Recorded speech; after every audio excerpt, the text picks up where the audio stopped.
राधे राधे। आप सभी को हमारी ओर से राधे राधे। सभी स्वस्थ रहें और भगवान का नाम लेते रहें और सुखी से रहें। जिंदगी में प्रभु का ध्यान करते रहें और सत्संग श्रवण करते रहें। सत्संग सुनने से हमें ज्ञान प्राप्त होता है। आज हम श्रवण करेंगे मनुष्य जीवन बड़ा ही अनमोल है, जो बड़े भाग्य से हम लोगों को मिलता है,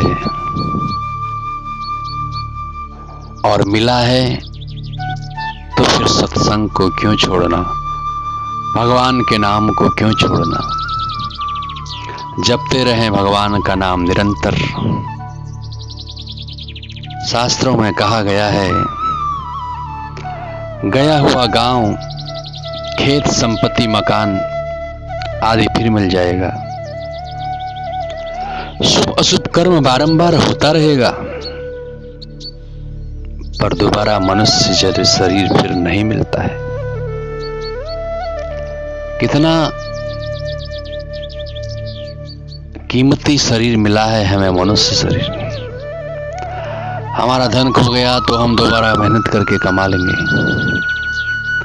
हमारा मकान बिक गया तो दोबारा खरीद लेंगे, लेकिन मनुष्य शरीर बार बार नहीं मिलता है। अभी मिला हुआ है तो इसका सदुपयोग करें और अपने शरीर की रक्षा का उपाय करते रहें, क्योंकि कोढ़ी आदि रोगी भी करने की कभी इच्छा नहीं करते हैं शरीर का, अपने शरीर की रक्षा को। भगवान ने सुंदर शरीर दे रखा है, 2 हाथ 2 पैर, बुद्धि दे रखी है। शरीर की रक्षा से धर्म होगा, यानी कि जब हम अपना शरीर को ठीक रखेंगे तो ये हमारा भगवान में भी मन लग पाएगा। शरीर रक्षा का उपाय भी करना चाहिए। धर्म से ज्ञान, ज्ञान से ध्यान योग होता है, जिसके द्वारा तुरंत मुक्ति हो सकती है। अहित कार्यों से यदि आत्मा व अपने को न बचाया तो फिर अन्य कौन हितकारी है, जो आत्मा का तार देगा। यानी कि अपने आप ही हम अपने को सुधार सकते हैं, कोई दूसरा नहीं आएगा सुधारने के। जो मनुष्य इस जन्म में नरक रूपी रोग की औषधि नहीं करते हैं, तो पशु आदि योनियों में जाकर नरक व्याधि की नरक में गिरते हैं। यानी कि मनुष्य जन्म मिला है तो नरक नहीं जाना चाहते हैं, तो उसकी औषधि है। क्या है उसकी औषधि? उसकी औषधि है भगवत नाम, भगवान का ध्यान, भगवान का स्मरण करते रहें। उससे क्या होगा? नरक जाने से हम बच जाएंगे। लोग कहते हैं कुछ नहीं होता, स्वर्ग भी नहीं होता, नरक भी नहीं होता, सब यही होता है। ऐसी बात नहीं है। भगवान ने सुंदर सृष्टि की रचना कर रखी है। जैसे हमारा भारत देश चल रहा है, संविधान के नियमों के अनुसार ये देश चलता है, उसी प्रकार भगवान ने शास्त्र में सब बता रखा है। अभी हम जहाँ हैं इसको मृत्यु लोक कहते हैं। यहाँ जो आया है उसको मरना पड़ता है। कोई पहले चले जाएगा, कोई बाद में जाएगा, लेकिन जाएगा जरूर, क्योंकि मृत्यु लोक है। आज तक यहाँ कोई अमर रहा ही नहीं, जिसका नाम ही मृत्यु लोक है। क्या वहां कोई अमर रह सकता है? तो कहने का अर्थ है नरक भी होता है, स्वर्ग भी होता है। हम बुरे कर्म जो करते हैं उसका हिसाब देने के लिए यमलोक में जाना पड़ता है। जैसे कोई चोरी करता है, डकैती करता है, किसी को मार देता है, पुलिस वाले उसको जेल में डाल देते हैं और वहां उसकी धुनाई होती है। उसी प्रकार हम संसार में आए हैं, कभी हमने भगवान का नाम नहीं लिया, कभी भगवान की कथा नहीं सुनी, कभी भगवान का भजन नहीं किया, तो यमदूत हमको सीधे नरक लोक में ले जाते हैं और वहां यातनाएं भोगनी पड़ती है। ये शरीर तो यहीं छूट जाता है, लेकिन कर्म फल भोगने के लिए एक शरीर और मिलता है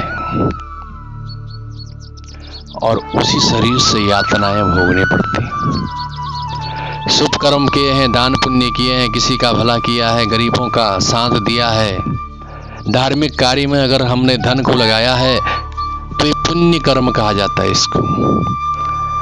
ये पुण्य जब इकट्ठे होते हैं तो हम स्वर्ग लोक को जाते हैं और स्वर्ग में क्या मिलता है? ऐसो आराम मिलेगा, उधर आनंद मिलेगा।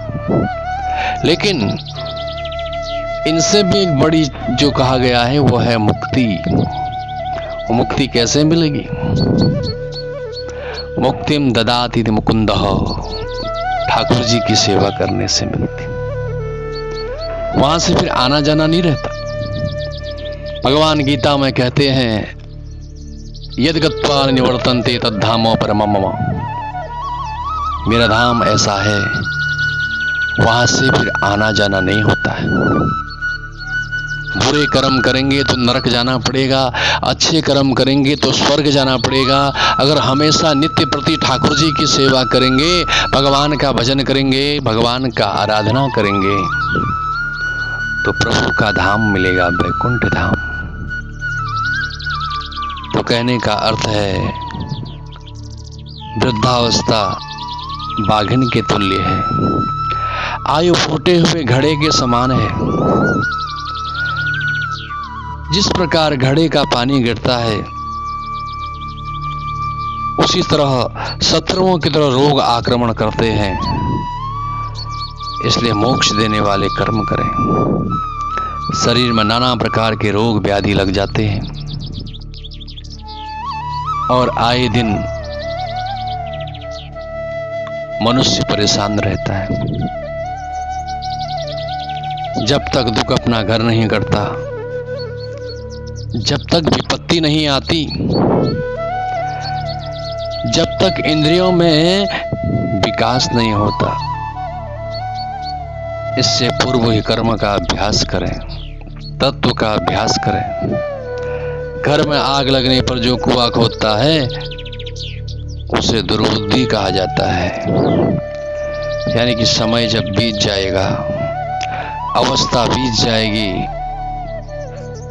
तब हम सोचेंगे भाई हमने आज तक क्या किया, भगवान का नाम नहीं लिया, हमने कुछ किया ही नहीं। इसलिए समय है अभी से भगवान का नाम लें।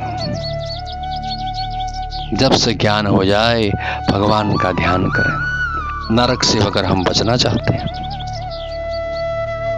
संपत्ति स्वप्नवत है, युवावस्था पुष्पवत है, आयु बिजली की तरह होती है।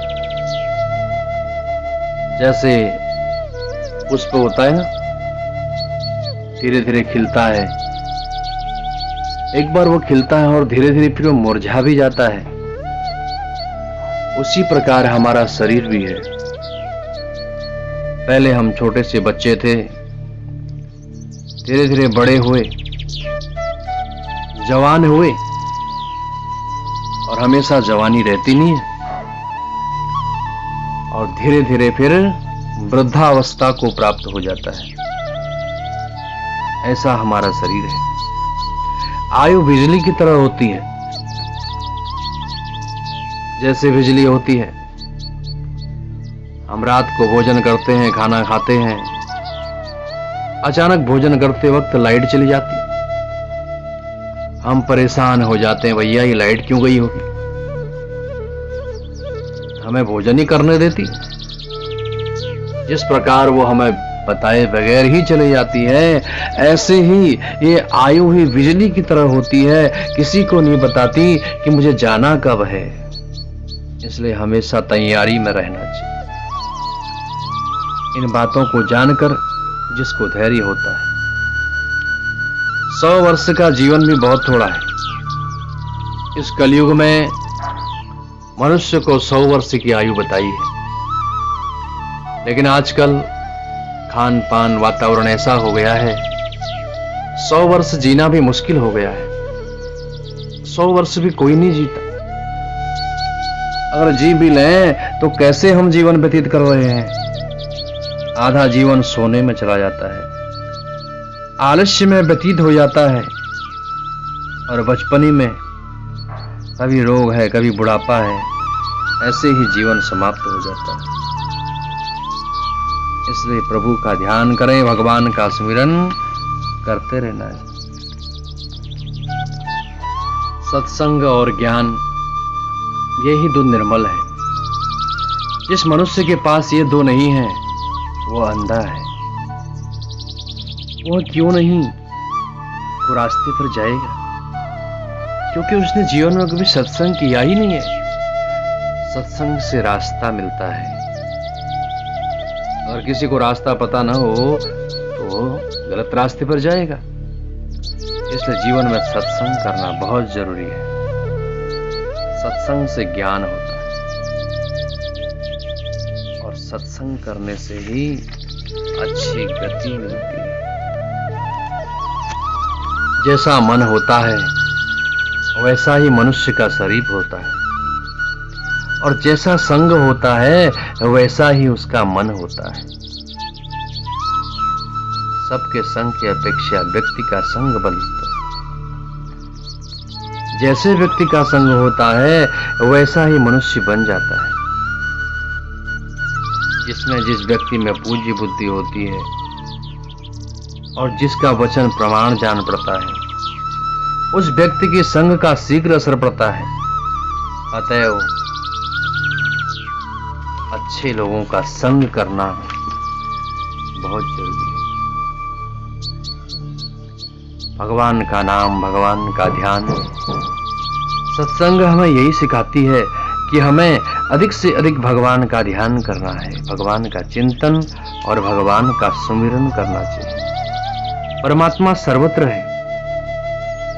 परमात्मा में यह सारा जगत उनकी माया से भासित हो रहा है। प्राणी मात्र में आत्मा है, आत्मा में प्राणी मात्र है, और वह आत्मा हम है। यह नितांत सत्य है। हम सत्य हैं, जन्म जरा और मरण से रहित है। ये बारंबार चिंतन करें। मनुष्य माने या न माने, परंतु जो अपना शरीर है वह त्रिगुणात्मक प्रकृति से ही बना हुआ है। इस शरीर को एक दिन जाना ही है, चाहे हम माने या न माने। इसलिए अपने आप को कहें कि मैं आत्मा हूं, मैं शरीर नहीं हूं। शरीर अलग है और आत्मा अलग है। जैसे जिस मकान में हम रहते हैं मकान अलग है और उसमें रहने वाले जीव अलग होते हैं, उसी प्रकार ये शरीर अलग है और आत्मा अलग है। आत्मा निर्लेप है। जैसे हमारे कपड़े अलग हैं, शरीर अलग है, उसी प्रकार शरीर अलग है और आत्मा अलग है। और हम क्या हैं? हम शरीर नहीं हैं, हम आत्मा हैं। ये सब जानना जरूरी है। शरीर क्या है? ये शरीर आत्मा का कपड़ा है। जिस प्रकार हम पुराने कपड़ों को छोड़कर नए कपड़े पहनते हैं, नए वस्त्र पहनते हैं, उसी प्रकार ये आत्मा भी इस शरीर को छोड़कर दूसरा शरीर धारण कर लेती है। आत्मा कभी नहीं मरती है। आत्मा अजर अमर है। आत्मा निर्लेप है। नैनम छिंदन्ति शस्त्राणि नैनम बहति पावक न चैनम क्लेदयन् तापो न शोषयति मारुतः। गीता में कहा गया है आत्मा अजर अमर है, आत्मा कभी मरती नहीं। आत्मा को कोई अस्त्र नहीं काट सकता, आत्मा को कोई शस्त्र नहीं काट सकता। श्री राम मानव समाज को धर्म का शिक्षण देने के लिए जगत में पधारे। श्री राम जी का प्राकट्य राक्षसों के संहार के लिए नहीं हुआ। श्री राम परमात्मा है, कालों के भी काल है। श्री राम जी संकल्प करें तो एक क्षण में राक्षसों का नाश हो सकता है, लेकिन वह मानव मात्र में रहने वाले रावण का विनाश करने। लीला पुरुषोत्तम है भगवान। रावण कौन है? यह काम रावण है, यह क्रोध रावण है। अगर हमारे अंदर ये सब है तो हम भी रावण जैसी हैं। प्रत्येक मानव को स्वयं के अंदर रहने वाले इस रावण को सत्संग द्वारा मारना चाहिए।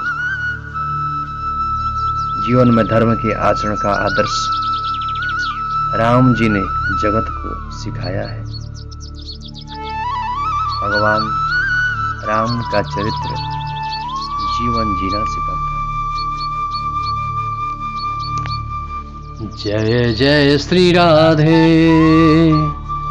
जय जय श्री राधे श्याम।